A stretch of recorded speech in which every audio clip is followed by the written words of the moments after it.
How do you do, gentlemen? Chief Inspector? I fear your admirer has struck again, Poirot.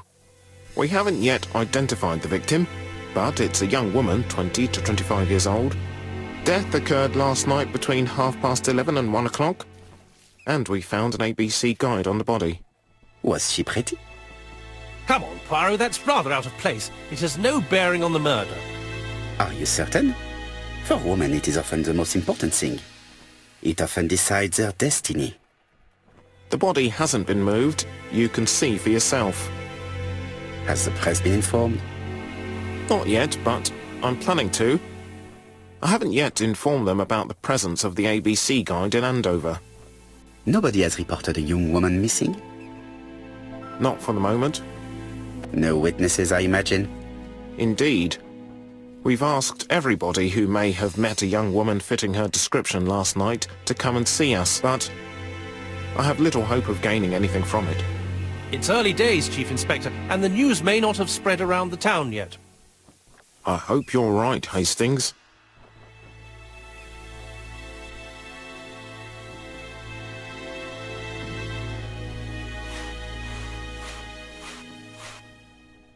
Hastings appears to be ill at ease.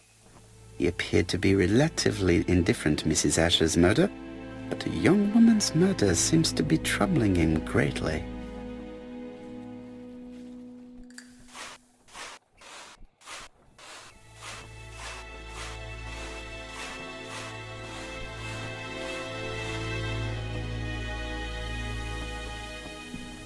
The young woman wasn't wearing shoes or a coat, and was not carrying a bag. That's strange. Either the murderer stole her belongings, or she put them somewhere safe. Maybe so that she could bath.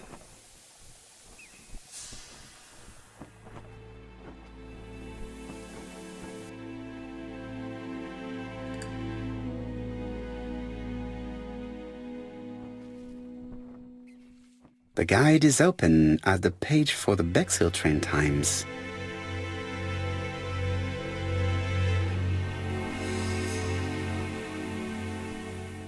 This key is too small to be one for a house.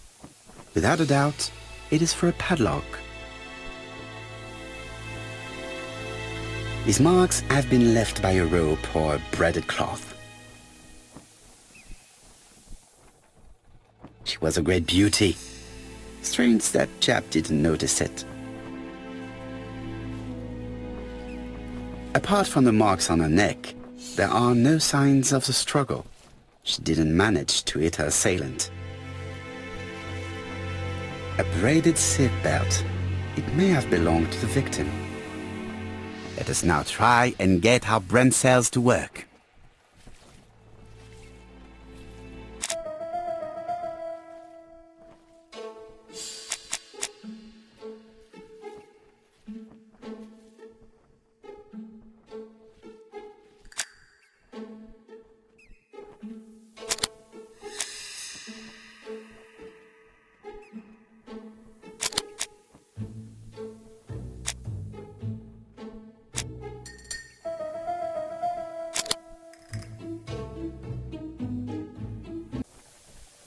The poor child must have been strangled with his braided belt.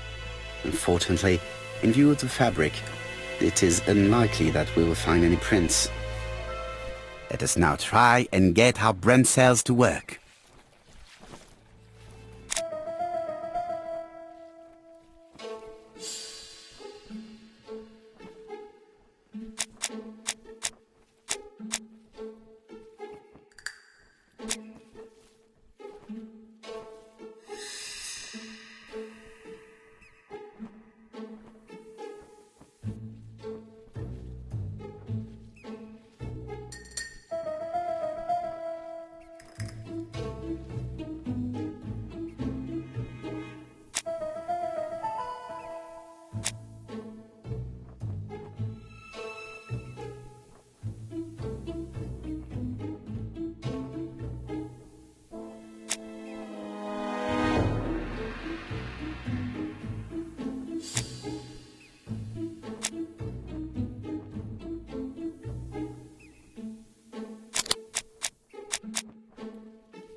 The medical officer should confirm that the victim was strangled with her own belt. That's what I thought. She shows the usual signs of strangulation. With a little luck, we'll find prints this time. You are too optimistic, Hastings. Our killer is far too meticulous for that.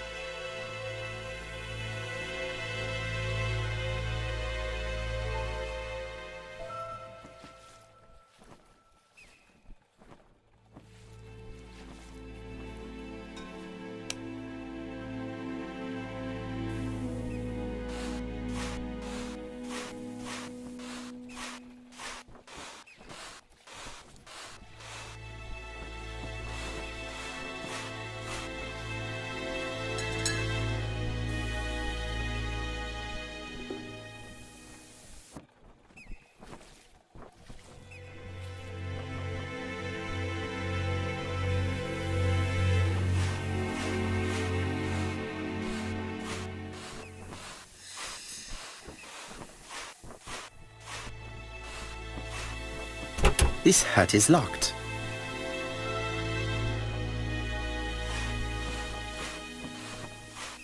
This hut is locked.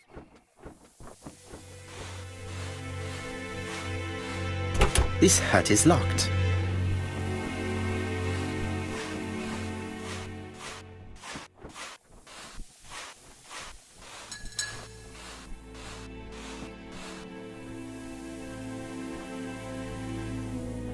This key is too small to be one for a house. Without a doubt, it is for a padlock.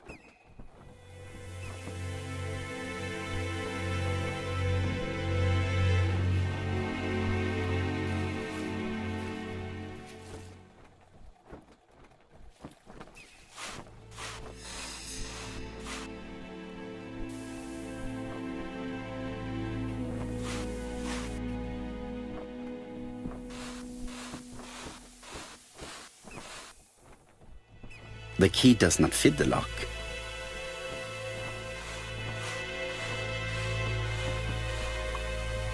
The key does not fit the lock.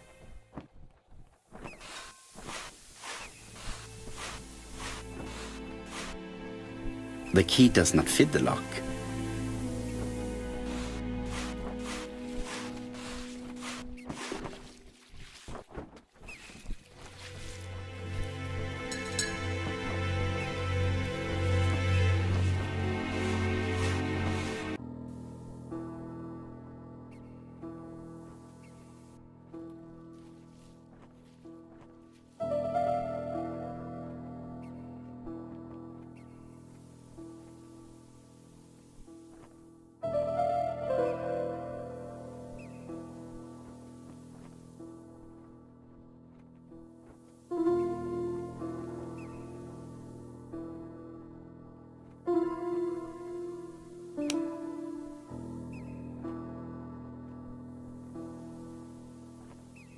A dual locking padlock.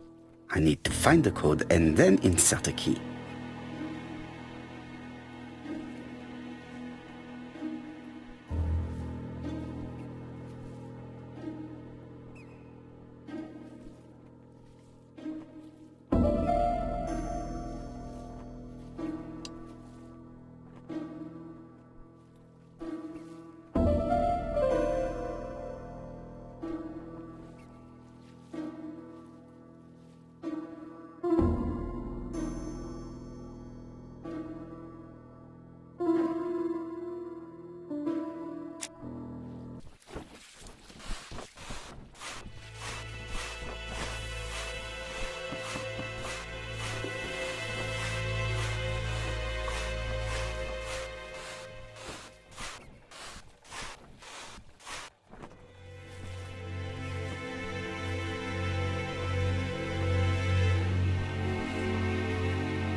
The guide is open at the page for the Bexhill train times.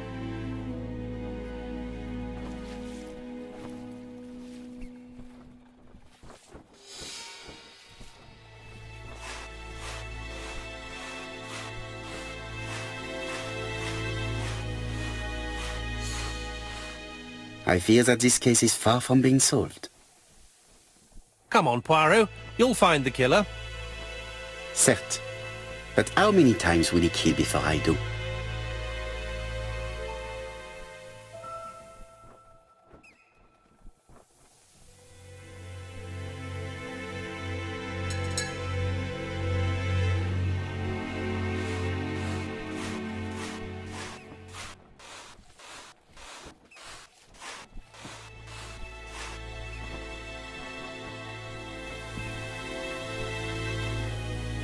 She was a great beauty. Strange that chap didn't notice it. These marks have been left by a rope or a braided cloth. The young woman wasn't wearing shoes or a coat and was not carrying a bag. That's strange. Either the murderer stole her belongings or she put them somewhere safe. Maybe so that she could bath.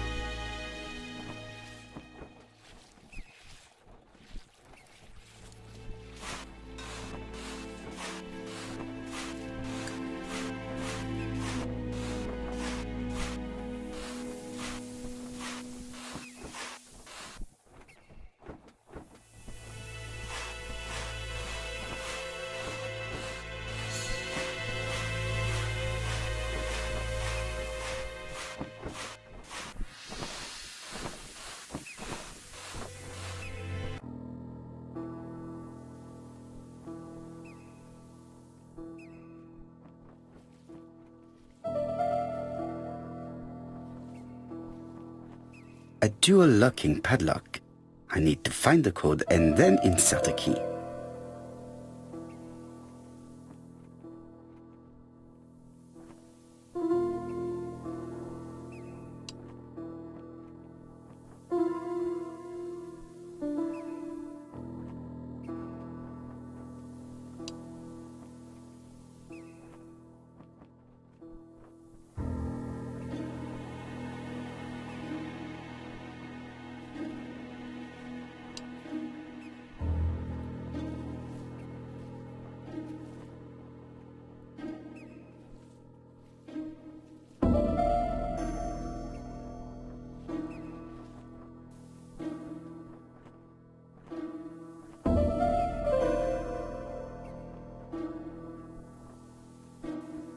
The number is upside down. This is definitely at number 6.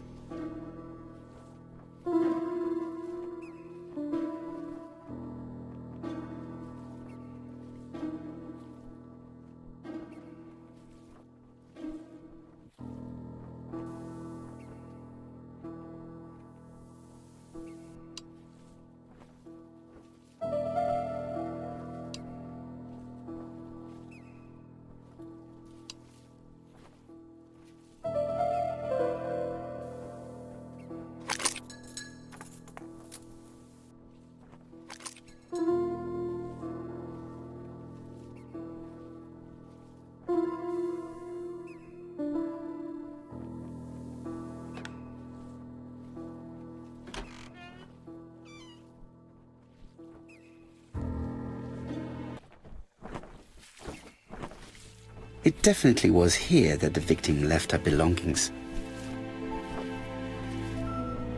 The purse is full. Yet again, we can dismiss theft as the motive for the murder. Here is the watch she must have removed to prevent it from getting wet. A top-brand lipstick. She liked to take care of her appearance. As well as a photo of the victim with some company. It could be useful to me.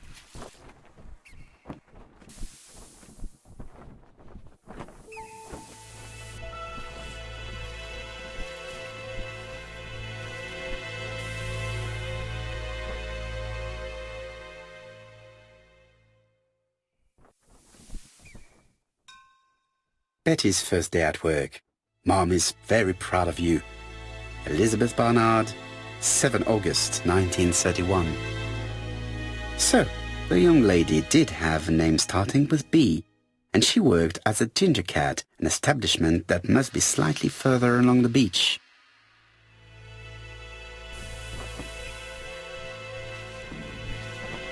Jap has gone to the police.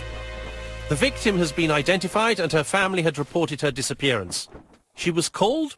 Elizabeth Barnard, mainly Betty.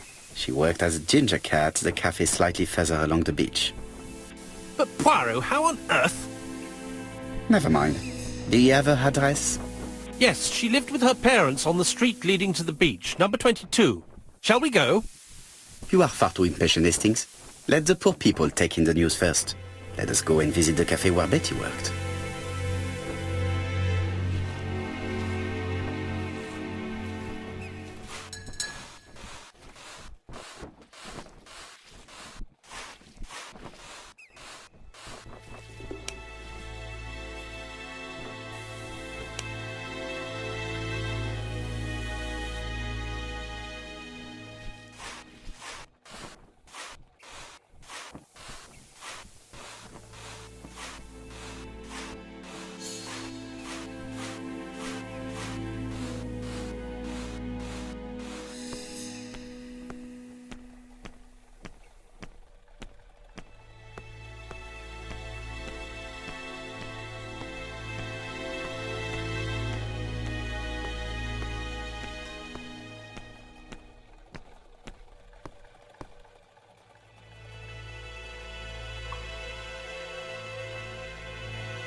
With all these tourists, these shops must be thriving.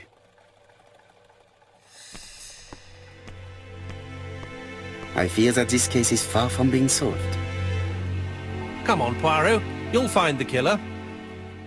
Certes. But how many times will he kill before I do?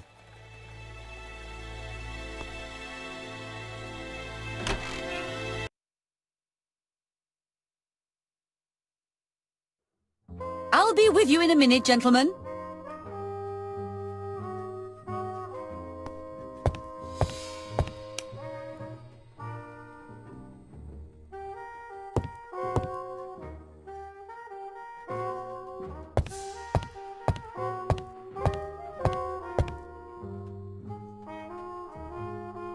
Something tells me that she's the owner of the ginger cat.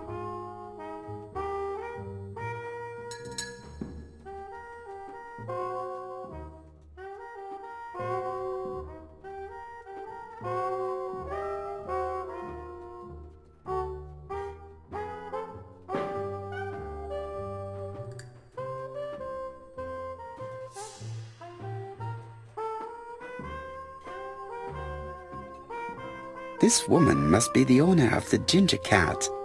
It looks like something is bothering her. How can I help you? A hot chocolate and a tea for my friend, please. I'll bring it straight away.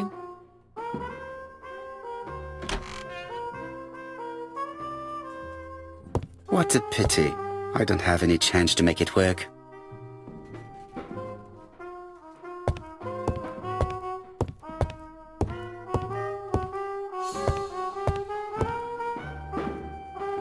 I need to know the time range during which Betty was working on her own.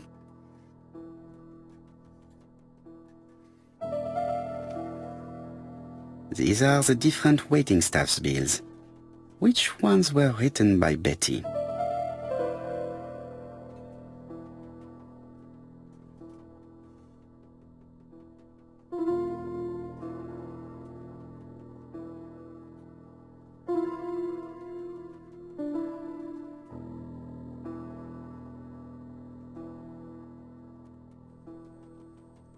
I should consult the register first.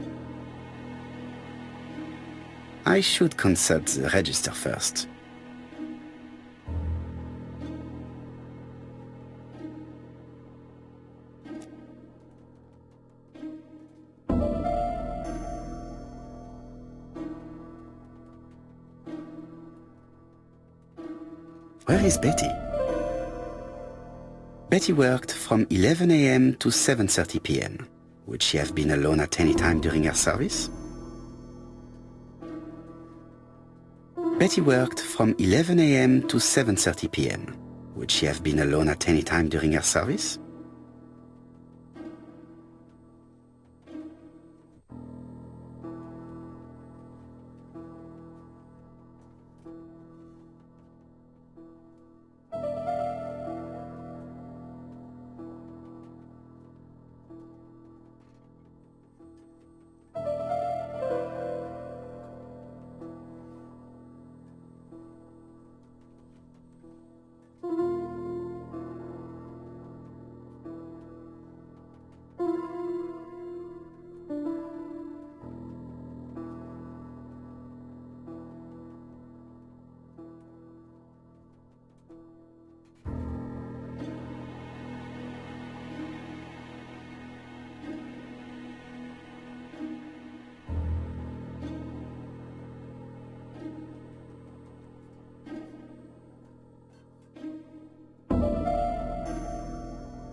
This bill may have been written by Betty.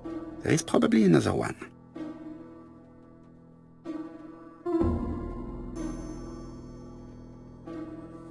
Most probably a single man, a whiskey lover.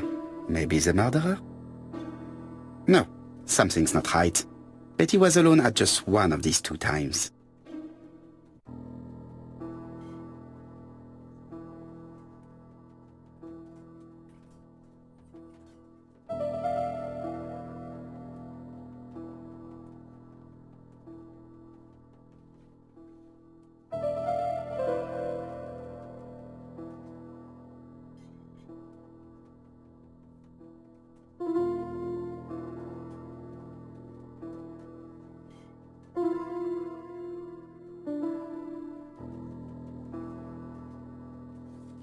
This bill may have been written by Betty. There is probably another one.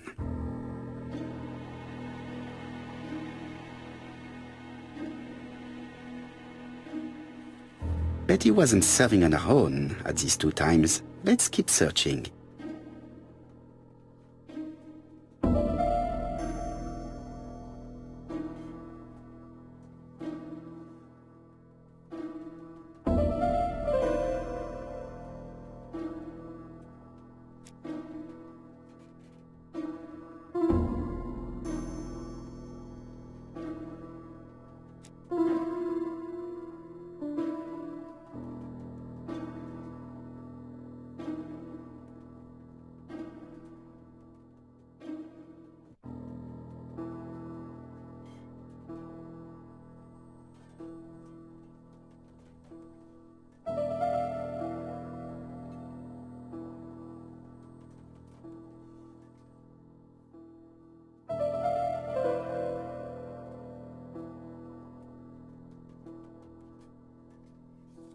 Most probably a family.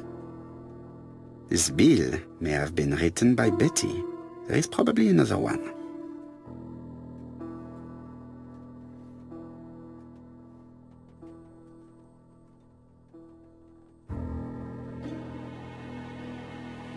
Most probably a single man, a whiskey lover. Maybe the murderer? Betty served a family and a man on his own, a whiskey drinker. Maybe the murderer. This information will help me to progress. But, gentlemen, what are you doing? We are searching for clues, mademoiselle. My name is Hercule Poirot. I am a detective, and this is Captain Hastings. Does Betty Barnard work here? That is correct. She should have been here a while ago. Punctuality is the first rule of politeness. I fear that Miss Barnard will not be coming today. She has just been found, dead, on the beach a few hundred meters from the cafe. How awful. Poor young thing. What happened? She appears to have been murdered. This is most distressing. How this will affect my business, I shudder to think.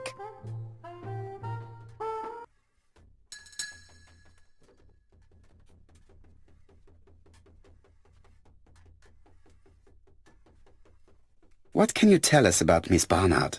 Nothing, absolutely nothing. Miss Barnard was my employee. Her private life was none of my business. You did know at least that she had a young man. Indeed.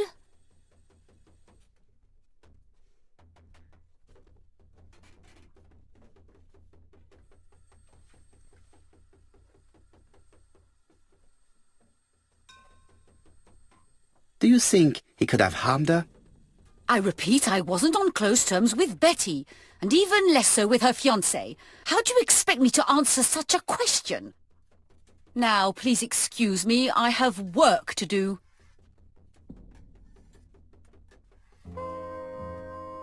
The customer who ordered the whiskey might provide us more information.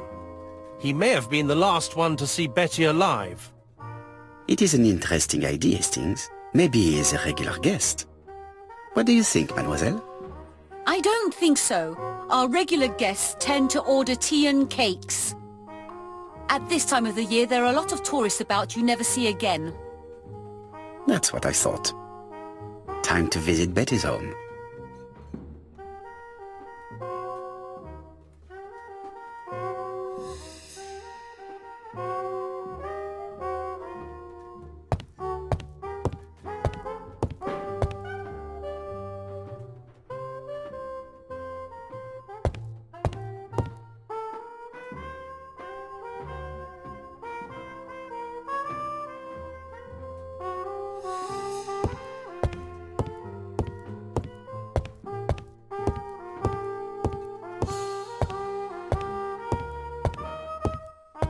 This is a well-laid table.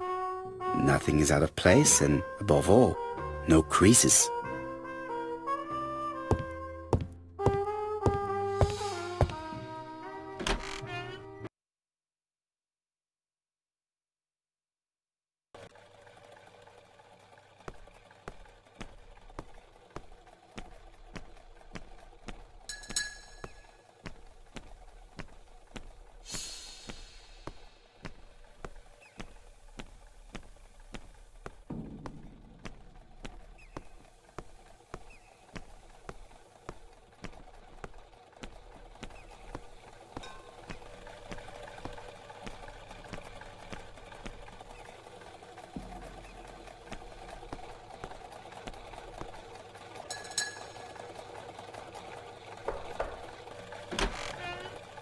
How do you do, mademoiselle? My name is Hercule Poirot. I know you. You're that detective we hear all about. I do not know if that is a compliment, but I will take it as one for now. You are Betty's sister, I believe? Yes. My name is Megan. Can we come in? Please do.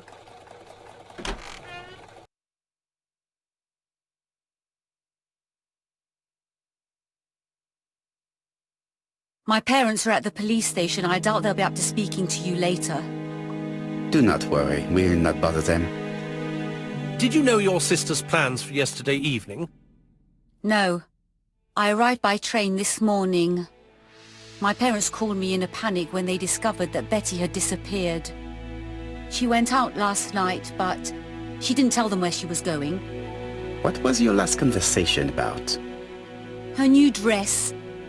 She wanted a pair of black stockings to go with it. Mother brought her a pair. The very day it happened. She was crying. And to think that Betty never even wore them. Poor Mummy.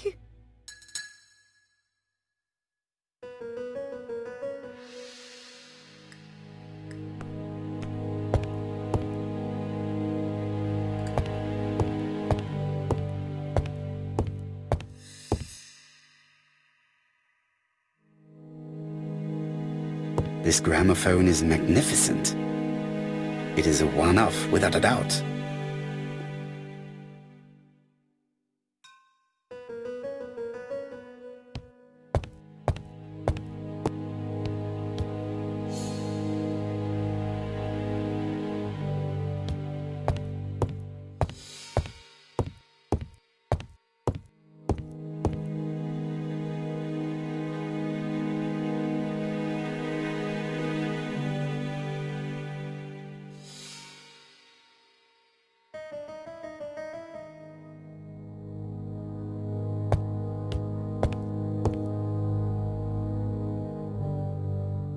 The Barnard appeared to make music a priority in their budget.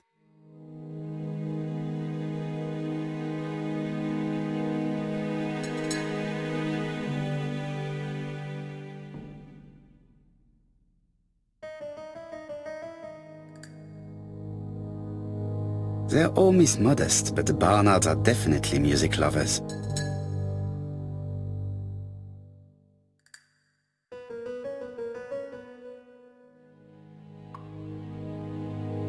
What is she feeling at the moment?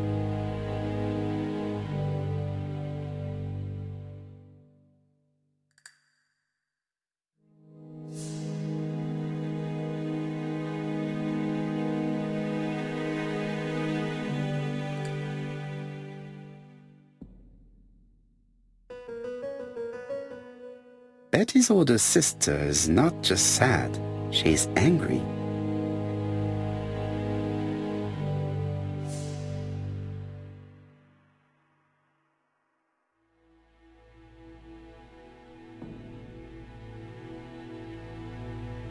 Your sister had a fiancé, I believe? Yes, he's called Donald Fraser. A very nice man.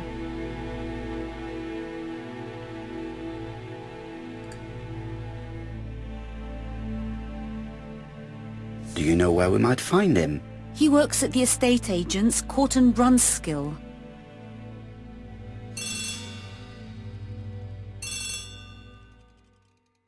Oh, excuse me, I have to answer that. But of course. Betty's room is opposite the stairs on the first floor. Feel free to take a look if you think it might be useful.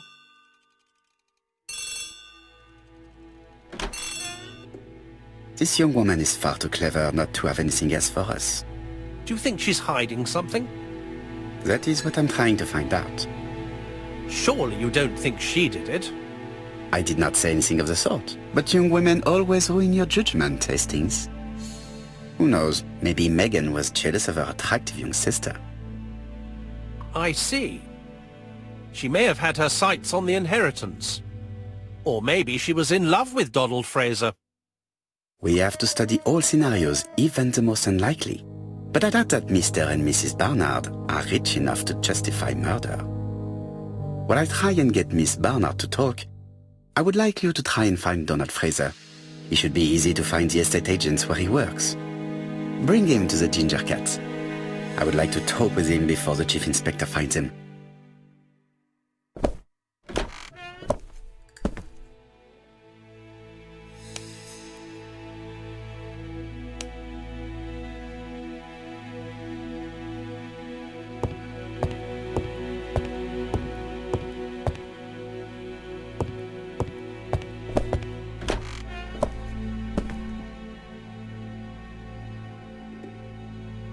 I have not finished inspecting Betty's bedroom.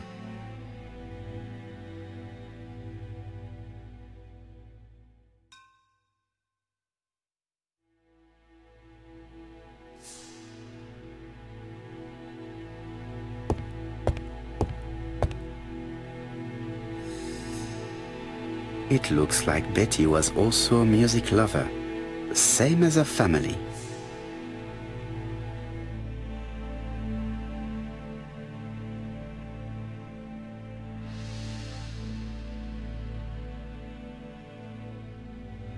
Without a doubt, Betty used to sing.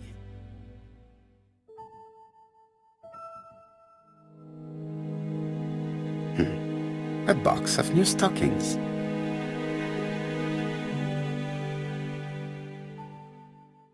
It looks like Betty has a very busy life.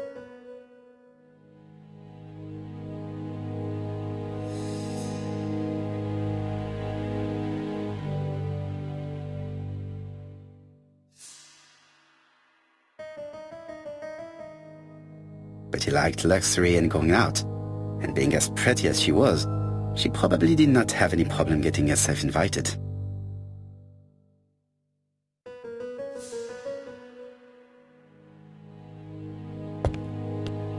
Looking at all the clothes she took out, Betty must have had a problem deciding what to wear. Maybe she had a date?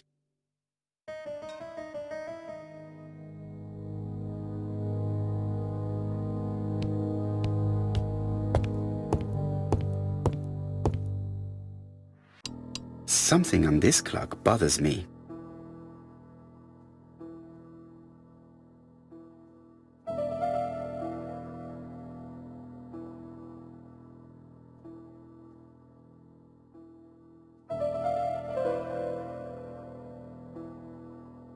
Strange.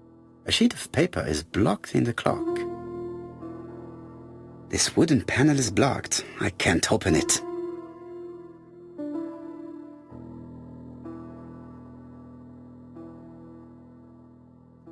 What a strange mechanism. I don't think it serves to turn the hands.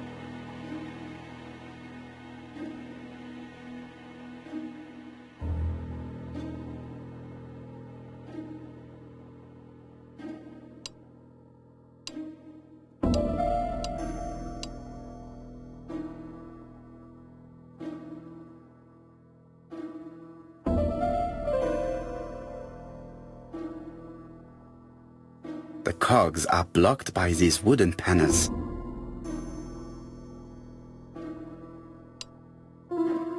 The cogs are blocked by these wooden panels.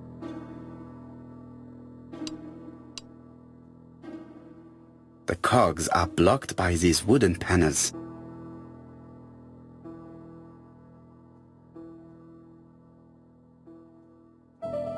The cogs are blocked by these wooden panels.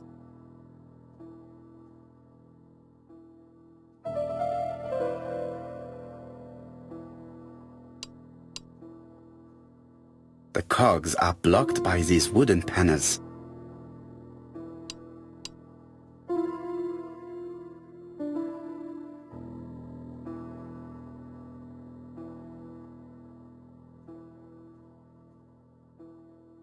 This decoration appears to be firmly fastened. This decoration appears to be firmly fastened.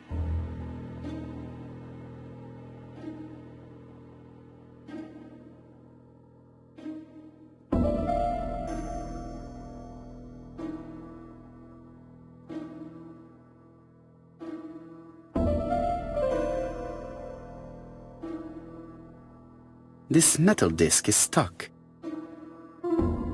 This metal disc is stuck.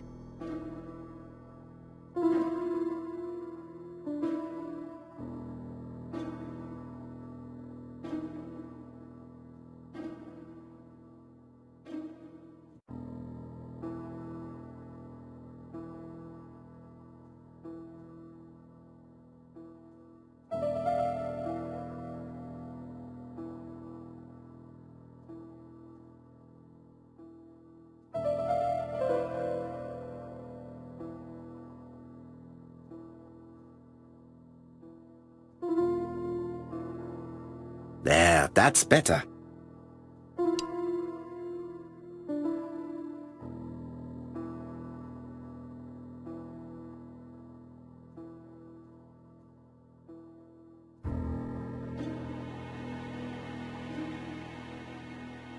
The cogs are blocked by these wooden panels.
The cogs are blocked by these wooden panels.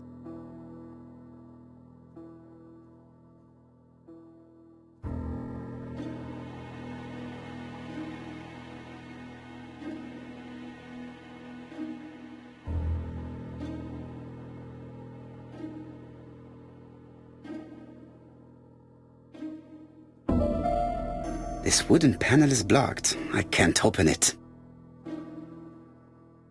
This wooden panel is blocked. I can't open it. This decoration appears to be firmly fastened.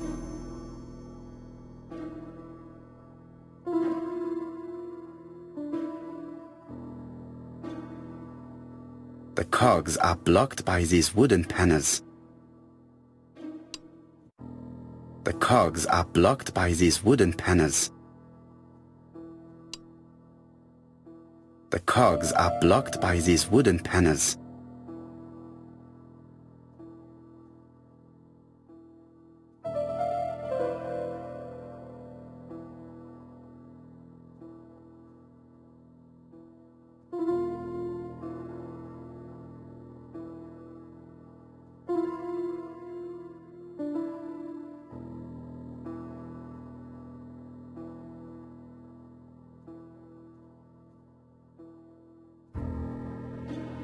This metal disc is stuck.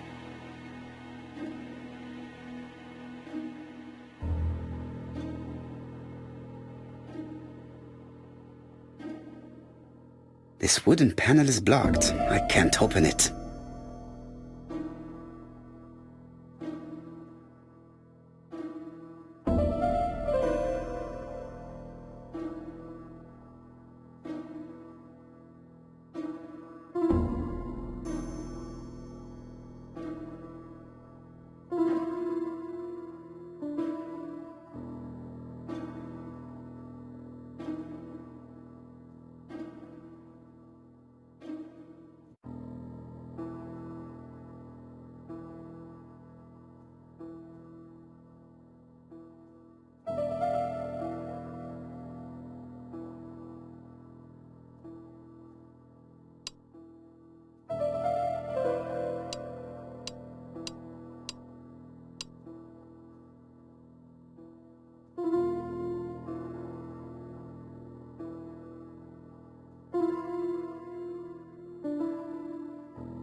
The cogs are blocked by these wooden panels.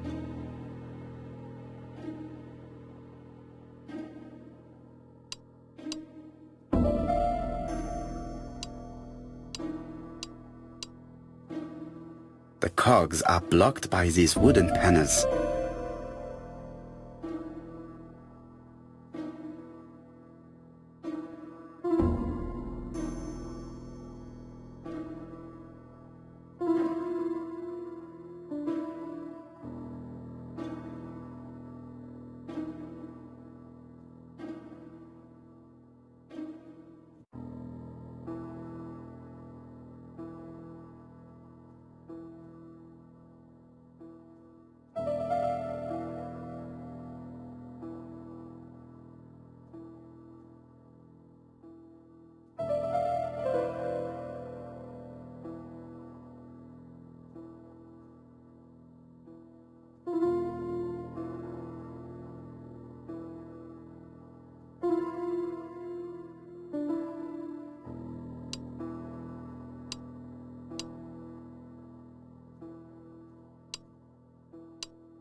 The cogs are blocked by these wooden panels.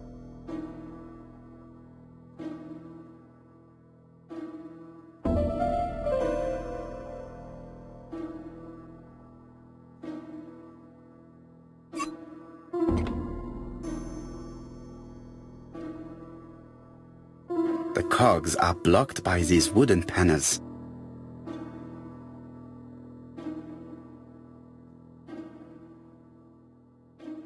This decoration appears to be firmly fastened.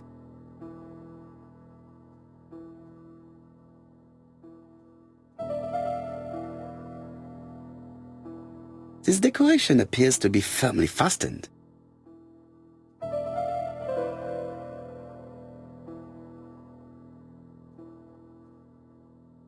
This decoration appears to be firmly fastened.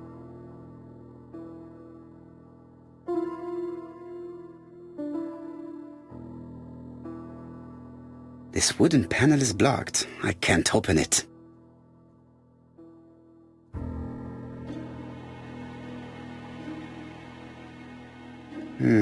Could the screw be slightly loose?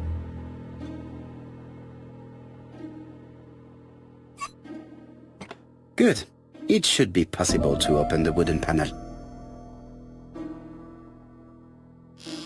Look! A key!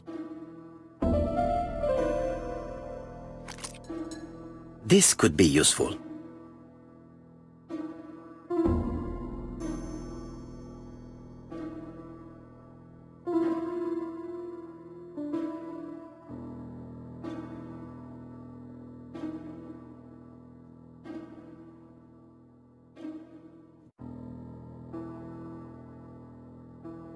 This decoration appears to be firmly fastened.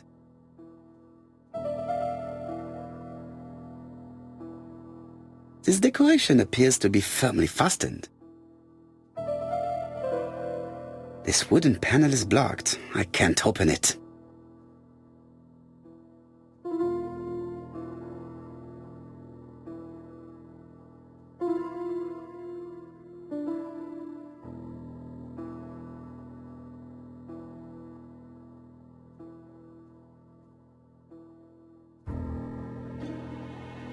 This metal disc is stuck.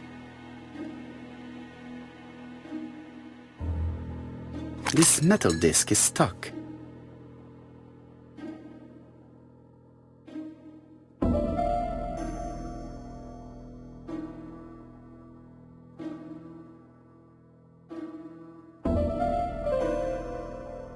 This code probably has something to do with the mechanism above the clock.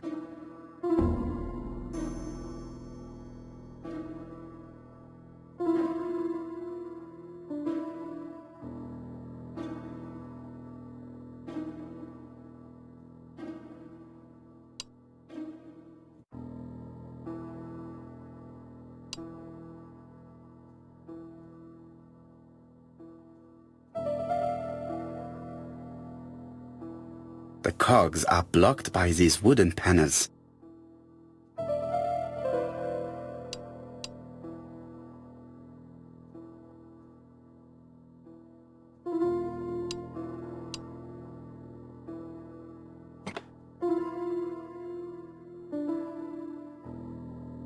I definitely need an object to make these cogs turn.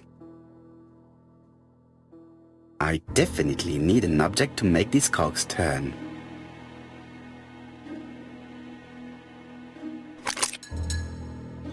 The central cog is blocked.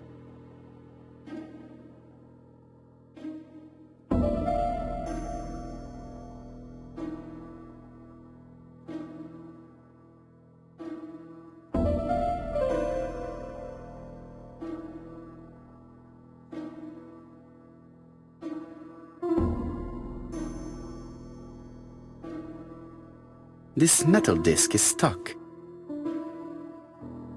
This metal disc is stuck.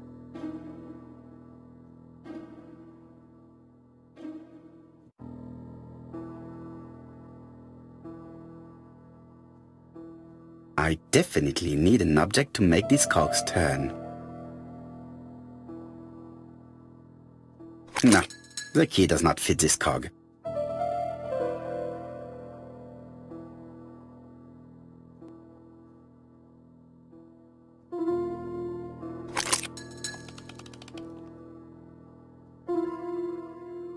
I definitely need an object to make these cogs turn.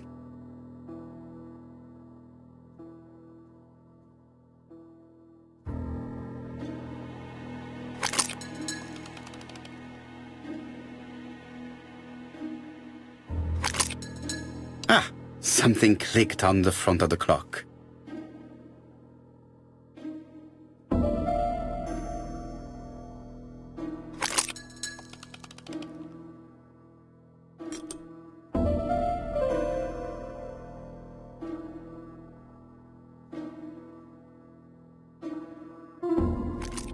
This could be useful.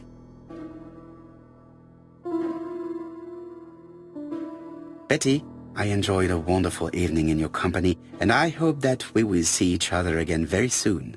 D. My dearest Betty, I know that your art is already spoken for, but you are the most beautiful dancer I have ever had the pleasure of meeting, and I am impatient to see you again. Adrian.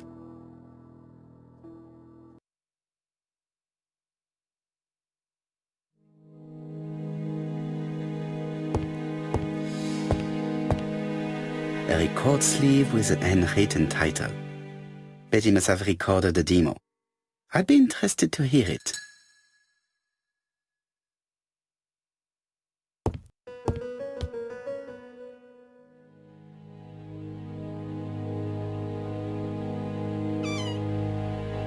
This small key should be useful to me. I've finished with this subject. I've finished with this subject. Medicine to prevent voice loss. Did Betty have problems with her voice?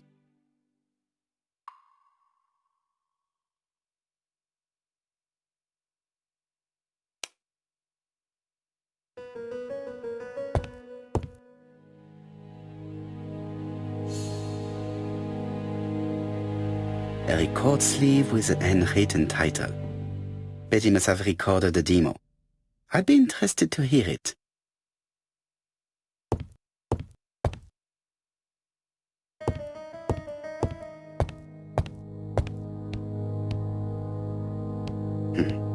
A box of new stockings.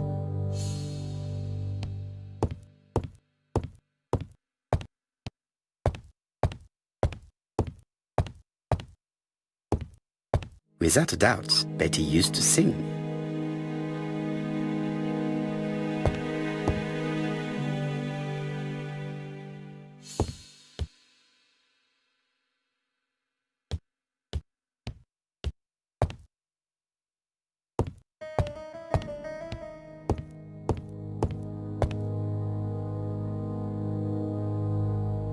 I've finished with this subject.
A record sleeve with an handwritten title. Betty must have recorded the demo. I'd be interested to hear it.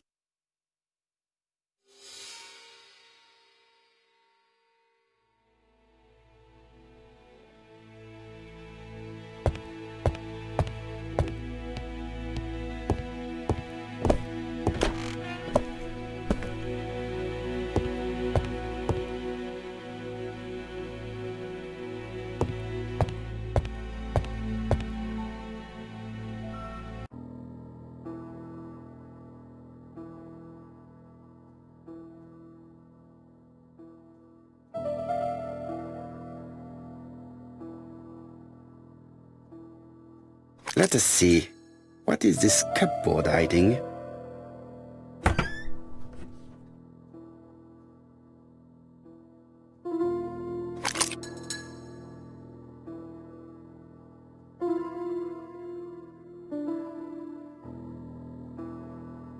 This looks like solfège.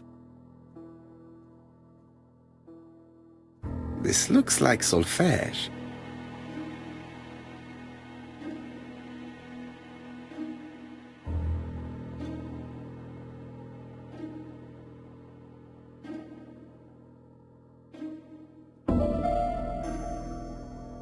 That doesn't work.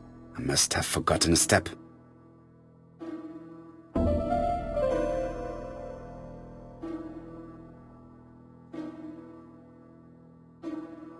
I cannot open it. It looks like the mechanism is blocking it. That doesn't work. I must have forgotten a step. I cannot open it. It looks like the mechanism is blocking it.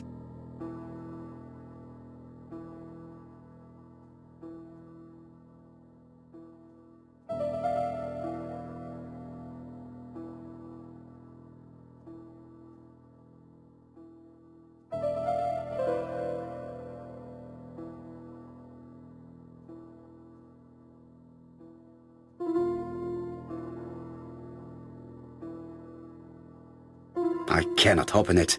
It looks like the mechanism is blocking it.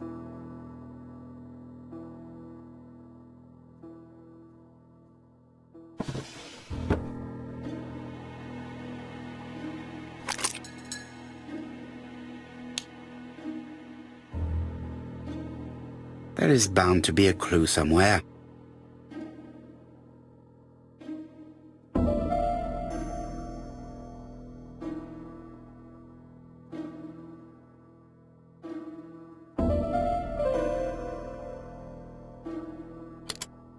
That doesn't work. I must have forgotten a step.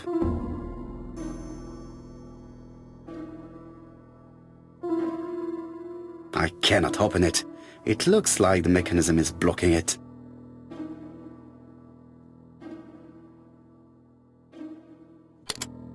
That doesn't work. I must have forgotten.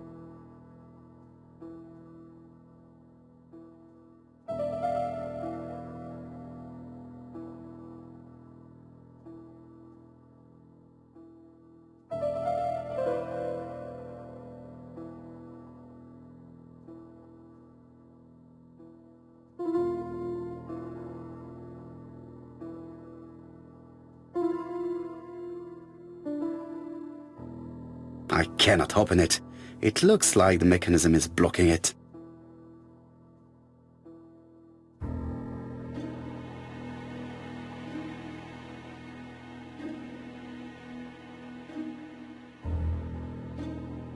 There is bound to be a clue somewhere.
This looks like solfège. There is probably a link with what I saw in the drawer.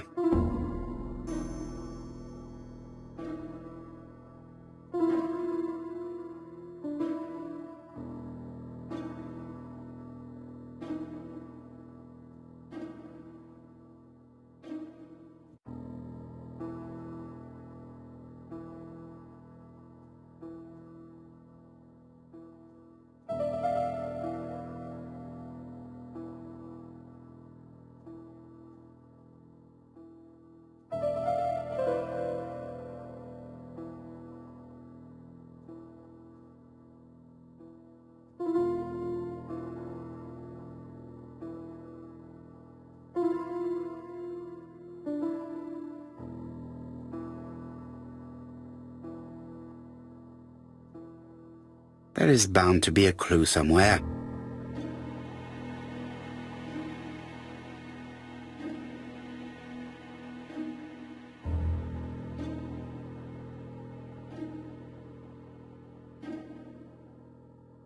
There is bound to be a clue somewhere.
This looks like solfège. There is probably a link with what I saw in the drawer.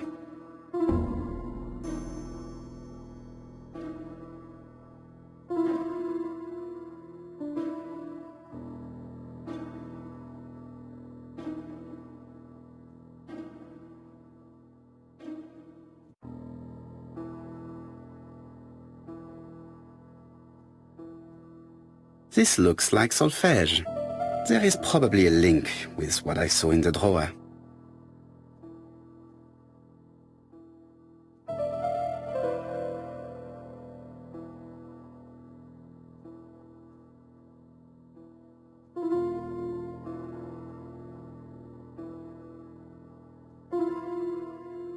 There is bound to be a clue somewhere.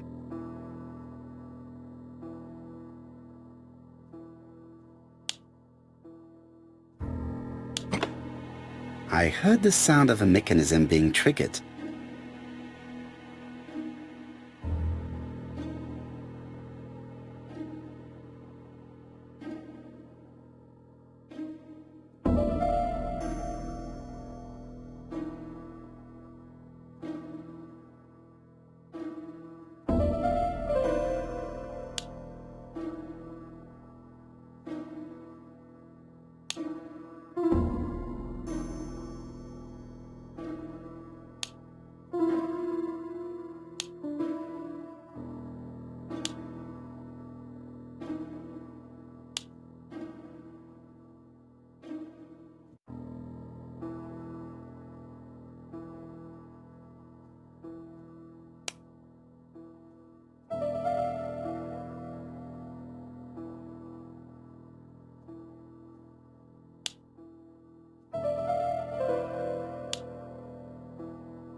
I just have to put the record on the gramophone and start it.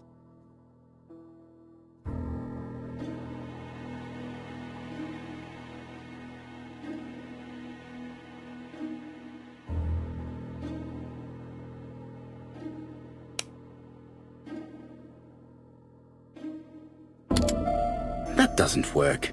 I must have forgotten a step.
This looks like solfège. There is probably...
Let us see. What is this cupboard hiding?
I heard the sound of a mechanism being triggered.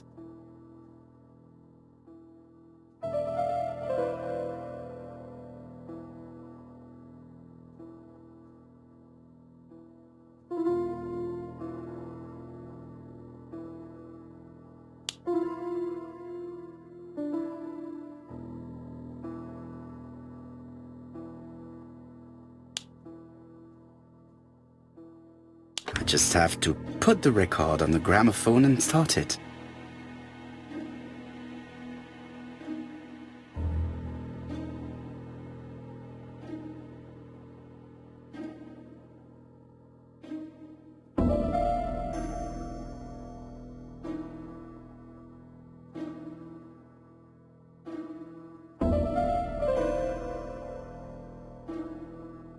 It looks like something goes in here.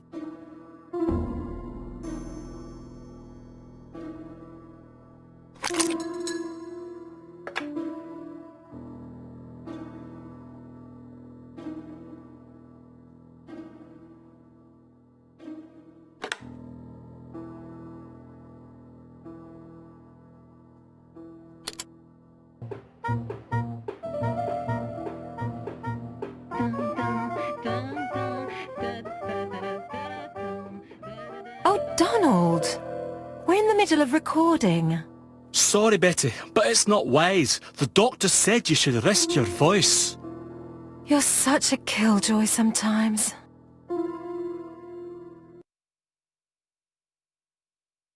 Betty was such a good singer. It's true. Did she have any problem with her throat? Yes, she had to be careful with her voice. Of course she didn't follow the doctor's advice. If Don didn't insist, she... Well, it's too late for all that now.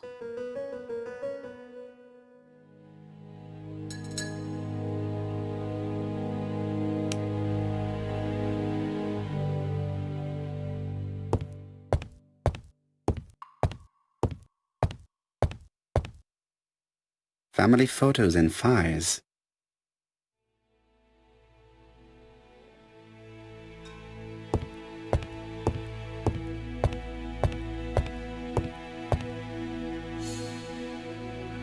It looks like this woman is single, but she has feelings for someone.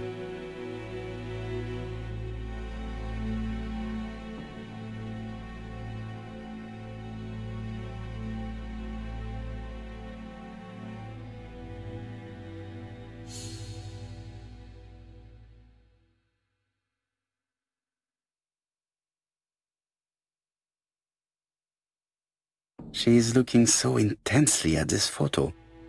But is it really a sister that she's studying in this manner?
They made the perfect couple, am I correct? Yes, in a way. She was pretty and he... Well? He's a bright man, with a promising career ahead of him. He would have made Betty a good husband. He was always attentive and generous. Oh, a true gentleman. I hear a note of envy in your voice. You must have heard wrong.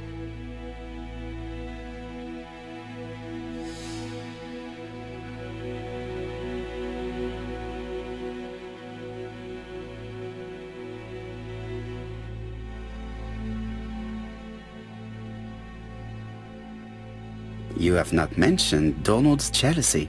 There's nothing to say.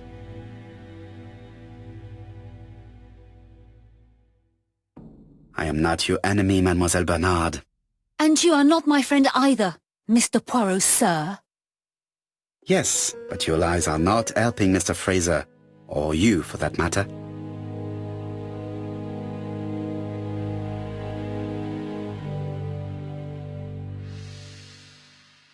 I know that Fraser was jealous, but I wonder why you feel the need to protect him. Protect him? I hope you're not suggesting... That you are Fraser's accomplice? There is nothing to suggest that, at least not yet. It would appear that your sister's murder is the second in a series that we have to stop as quickly as possible. The first was in Andover, and the same as your sister, the murderer sent me a letter informing me that a crime would be committed in that town. Now can I count on your honesty? Yes, you have my confidence, Mr. Poirot. Don is a quiet and sensitive young man, slightly reserved too, and as is often the case with reserved people, when he flew into a temper he completely lost control. He could be so violent. Betty was frightened. And when was this? The first time was about a year ago, but they rowed more recently. Donald found out that Betty had lied to him. She said she was going out with a girlfriend, but she went out for dinner with a married man. It was an awful scene. She told him that until they were married she was free to go with whoever she pleased. Donald turned quite pale and started shaking and kept saying one day... Well? He'd commit murder.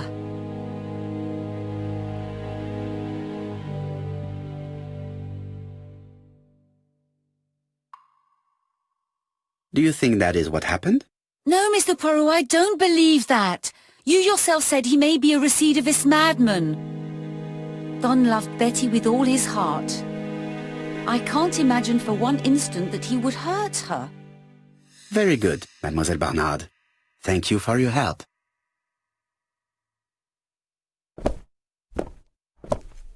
Fraser is at the Ginger Cat. The police haven't spoken to him, but they want to.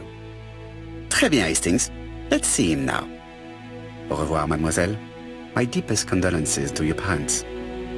Of course, Mr. Poirot. And don't be too hard on Don. He's more fragile than he looks. If you say so. Let us now try and get our brain cells to work.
You've seen Fraser, Hastings. What is your feeling? He's a big chap. Fragile isn't exactly the word that springs to mind. I talked to his landlady before seeing him. She went to bed at 11. Fraser wasn't home yet. Bien. Megan Barnard said he is a reserved character but with a nasty temper. We will see if this is the case.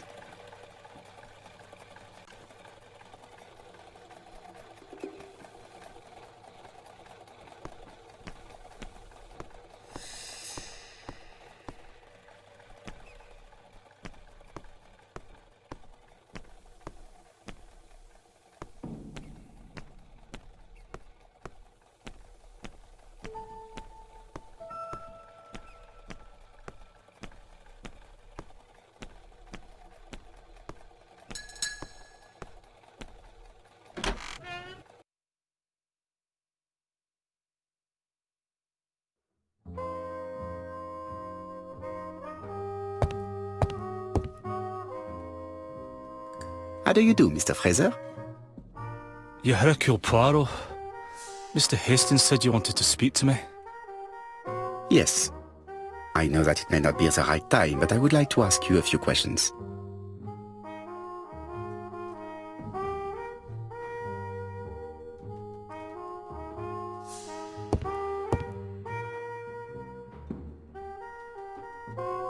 This man looks suspicious.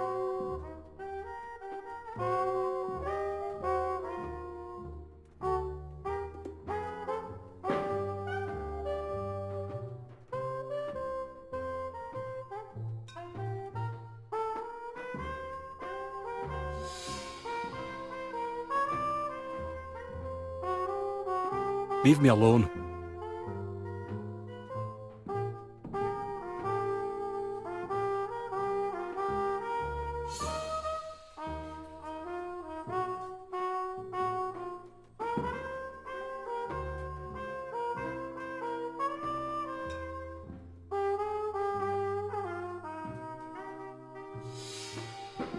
Leave me alone.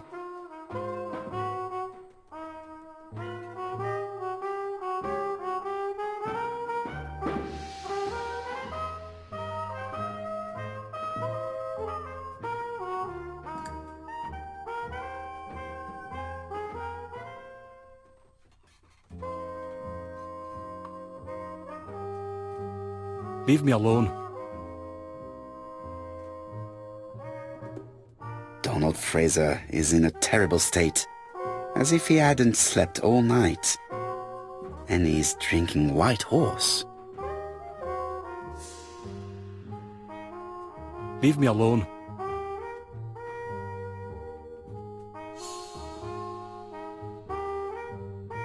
Tell me that it's a mistake. That Betty isn't dead. Sadly, your lady friend has been murdered, Mr. Fraser. Oh, Betty, if only you'd listened.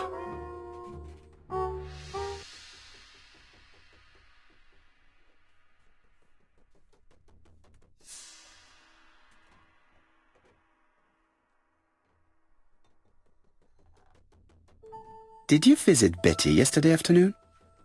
No, I haven't seen Betty for 2 days. I was at the office yesterday afternoon. Can you prove that? Of course. But why this question? Betty died yesterday evening, didn't she?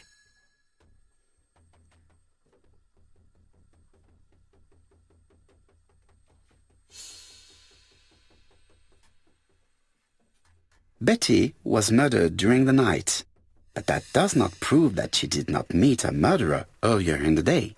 So am I a suspect? Everybody close to Betty is a suspect, Mr. Fraser. I would be a very poor detective if I did not examine all possible eventualities. Do you know what Betty's plans were yesterday evening? She said she was having dinner with her sister.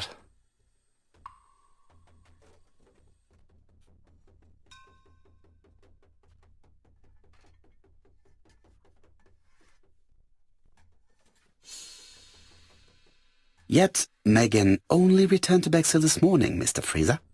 I didn't know. Right. May I ask you what you were doing yesterday evening? I spent the evening working. Your colleagues can confirm this? No, I often take work home with me.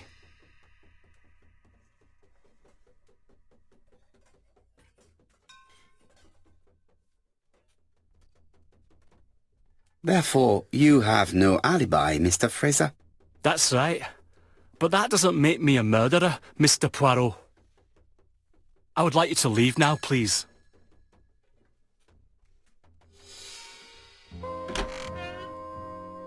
Ah, I knew I'd find you here, Poirot. I thought the victim's young man was here. Yes, is all yours, Chief Inspector. Let us now try and get our brain cells to work.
Fraser doesn't have an alibi and he's extremely jealous.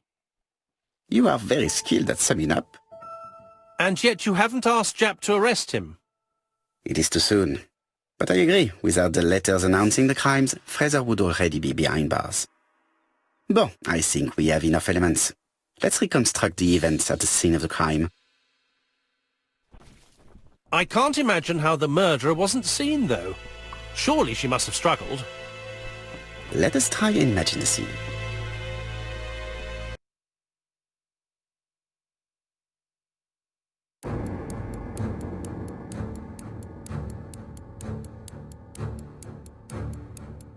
The killer and the victim are walking on the beach. Miss Betty has a bag, a belt around her waist, and carries her shoes in her hand. Both of them walk slowly to hut number 5.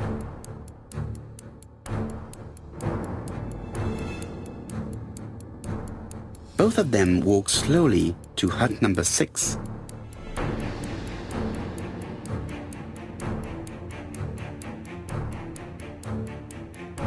Miss Betty enters the hut. She leaves without her belongings. Then she hides a code.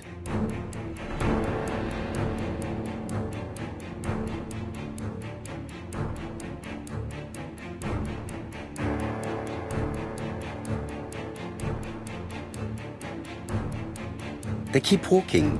Then she removes her belt.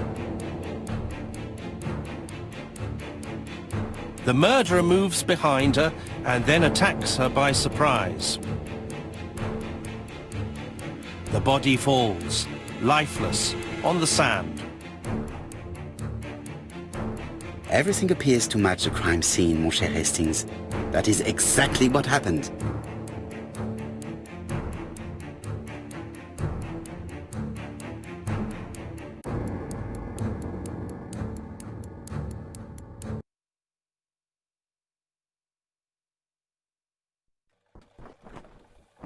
Without the ABC, we might have suspected Mr. Asher and Mr. Fraser. But by signing his crimes, the murderer is making sure he's accused. In a way, it is very generous of him.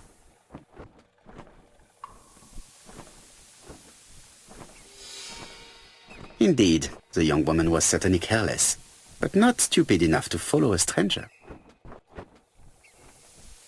Return to London, mon cher Hastings.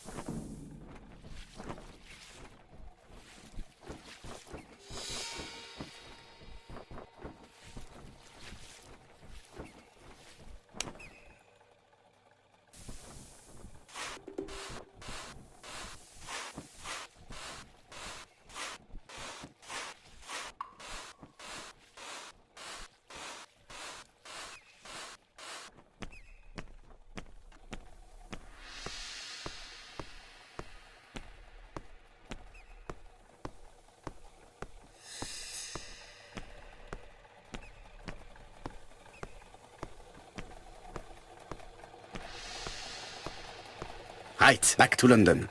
There is nothing more for us to do here.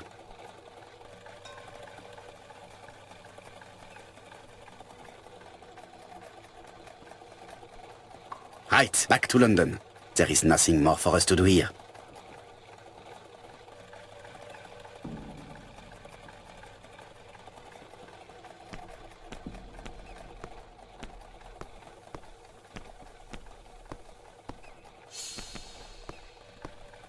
Right, back to London. There is nothing more for us to do here.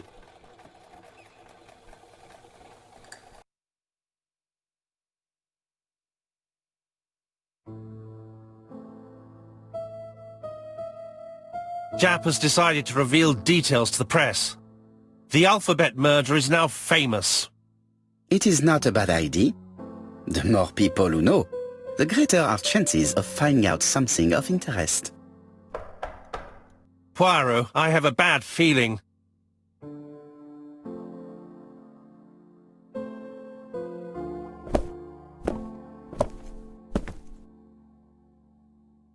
Poor Mr. Poirot, not so good at these little criminal matters as you thought yourself, are you? Rather past your prime, perhaps. Let us see if you can do any better this time. This time, it's an easy one. Churston on the 30th. Do try and do something about it. It's a bit dull having it all my own way, you know. Good hunting. Ever yours, ABC.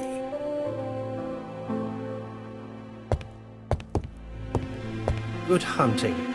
Did you hear that, Poirot? The murderer seems to be taking it all as a game, a challenge. He will strike on 30th in Churston. We must warn Scotland Yard.